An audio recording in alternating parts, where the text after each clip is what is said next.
Advent is a season about waiting to see what Jesus will do upon his arrival. But what if we don't want to wait? Well, do what anxious kids do when they don't want to wait to open their presents. Give it a little shake.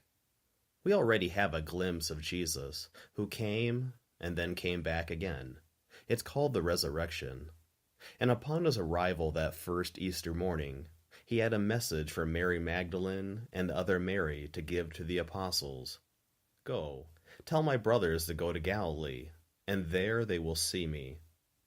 This sneak peek tells us what to expect from Jesus. So why did Jesus single out Galilee as a meeting spot after the resurrection? It was to Galilee that our Lord went to start his public ministry, and where he recruited his first disciples, Peter, Andrew, James, and John. Jesus went to Galilee, which was the territory of the Jewish tribes of Zebulun and Naphtali.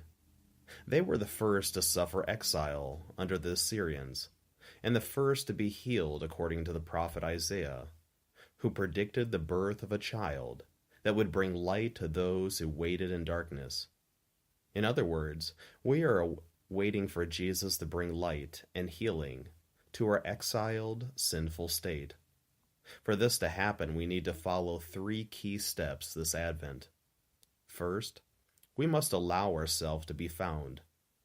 Exiles scatter and displace people from their homeland, but the Assyrian exile was not the first. For that, we look back to the exile of Adam and Eve from the Garden of Eden. After Adam and Eve sinned, they exiled themselves by hiding from God. God came in the evening to walk with them in friendship, but they were nowhere to be found. So he called them, just as he called Peter, Andrew, James, and John in Galilee. Therefore, Advent is a season of listening for God calling us back home, and watching for God rushing towards us with open arms, like the father of the prodigal son. Like a child is just shaken a wrapped gift, anticipate, and dream of where his call will lead, and be ready to drop everything like the first disciples. Matthew's gospel says, at once they dropped their nets, left to catch a fish, abandoned their boat, and even left their father. Second, we must allow ourselves to be reshaped and formed. In the first reading, the people of Judah find themselves far from home in the Babylonian exile. They feel lost without God, pulled in many directions, as if they were dry leaves blowing in the wind. And so they wait for God to return, to be their Father and their Redeemer again. Isaiah cried out in prayer, "You, Lord, are our Father, our Redeemer. Return for the sake of your servants. You are still our God. We are still the clay, and you the potter. We are all the works of your hands." Every kindergartner understands that clay is shaped by the hands.